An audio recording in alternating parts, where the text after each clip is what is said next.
namummaan keenan lachitti dhaabata jechuudha. Maaloo abbootii amantii maateen jalaal? Maaloo jaarsa biyyaa maateen jalaal? Maaloo abbootii gadaa maateen jalaal? Maaloo la deemaa maateen jalaal?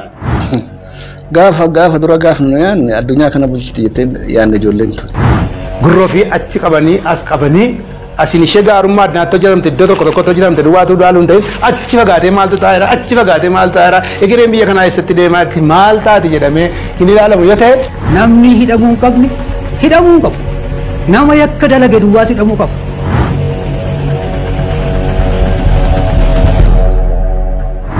It's not the time of recolonization. Kun ta'uun irra hin jiraatu. Lubbuun inni uume tokko namni inni bifa isaa fakkeenya isaatti uume tokko duutti hin gammadu waaqti. Ajaja eenyuutiin iyyuu lubbuu kamiyyuu balleessuun hin barbaachisu.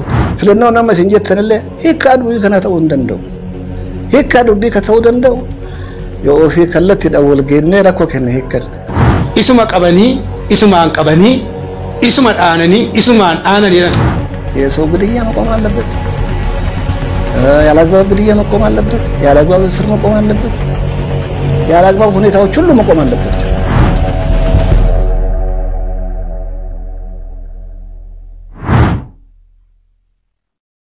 ወተቶርሚያ ሚዲያ ኔትወርክ ኦዱ ገገባው ጉያ ከና ሰንቲማ አንስራይ ሰባቲም ፍለኖ ማርሳ ጃፋ ኢትዮጵያ ወጠበጀ ድግደም ኢቶኮ በረኩመላ ፊ ድግደም ኢቶኮ ገገፈ ሜትሮ ወልቀበቴ ታቴወን ዊጠተ ደርቤ godinale oromiya tokko tokko keessatti raawwatame kan hedduu nama dinqisiisudha jedhan qeerroon godina baalee magaalaa roobee fi naannoo ishirra OMN fi yaada isaanii laataniin ummanni oromoo harki irra guddaan filannoo kanarratti hirmaachuu diduun mana isaa ooluun mootummaa kana wajjin akka hin hidhirre ibsanii jiru jechuun dargaggoonni kun himanii jiru. Oduma walqabateen miidiyaaleen addunyaa gurguddoon kanneen akka France 24 fi New York Times filannoon Itoophiyaa waraanaa fi jeequmsa siyaasaa hamaa ta'een kan haguugamedha jechuun gabaasaa jiru.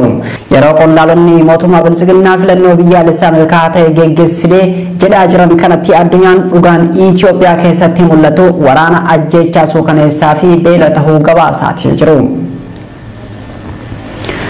godina qellam wallaggaa magaalaa Dambidollootti guyyaa dilbataa irraa eegaluun dargaggoonni baay'een humnoota mootummaatiin adamfamanii hidhamaa akka turan maddeen himan. Akka jiraatan magaalaa kanaa tokko bilbilaan Oromiyaa Miidiyaa Neetworkiif ibsetti gaafa jala bultii filannootii kaasee hanga wiixataa galgalaatti dargaggoonni hedduun sababa shanee fi abbaa torba wajjin hidhata qabdan jedhuun hidhamaa akka turan ibseetii jira. Oduma walqabateen godina Harargee lixaa aanaa mi'eessoo magaalaa Asaboot keessatti maqaa shanee wajjin hidhata qabdan akkasumas filannootti gufuu taatan jedhuun qeerroowwan baay'een humnoota mootummaatiin mana hidhaatti guuramaa jiraachuunis himameetii jira. Guyyoota sadan darban kana qofa qeerroowwanii fi maanguddoonni hidhaman dhibbaa ol ta'uu fi waraanni mootummaa jiraattota jeeqaa jiraachuu Oromiyaa Miidiyaa Neetwork odeeffateetii jira. Albamni haaraan artist Haacaaluu Hundeessaa mata duree Maalii Malliisaa jedhuun gadi dhiifamuufi jedhame. Artist Haacaaluu Hundeessaa erga Oromiyaa Miidiyaa Neetwork irratti afgaaffii taasisee booda waxabajjii 29 bara 2020 magaalaa Finfinnee keessatti kan ajjeefame yoo ta'u, albama sadaffaa osoo hojjetaa jiru biraa wareegamee xumuramuun yeroo gabaabaa booda gabaa irra oola jedhameetii jira. Dhaabonni siyaasaa Oromoo lama Koongireesii Federaalistii Oromoo fi Adda Bilisummaa Oromoo dhiibbaa mootummaan Suudi Arabiyaatiin mana hidhaa keessatti baqattoota Oromoo irra gahaa jiru balaaleffatanii jiru. Adda Bilisummaa Oromoo fi Koongireesii Federaalistii Oromoo ibsaa wiixata darbee waxabajjii 21 bara 2020 waliin baasaniin dhiibbaa mana hidhaa keessatti mootummaa Suudi Arabiyaatiin baqattoota Oromoo irra gahaa jiruun yaaddoo ibsanii jiru. Oduma walqabateen daraan lammiilee Itoophiyaa irra jireessa ilmaan Oromoo ta'an biyya Suudi Arabiyaa jiraatan irratti mootummaa biyyattiitiin raawwatamaa jiru daran hammaatee jira jedhan baqattoonni OMN dubbise. Guyyaa kaleessaa dargaggoo Oromoo maqaan isaa Rahmatoo Aliyyee jedhamu kan dhalata godina Arsii aanaa Suudee ta'e poolisoonni Suudi Arabiyaatti dhukaasuun akka ajjeesamtu himamam. Yeroo ammaa kana dubartoota ulfaa deessuu fi namoota umriin maanguddooman dabalatee namoonni hedduun qabamuun mana hidhaatti guuramaati jiru.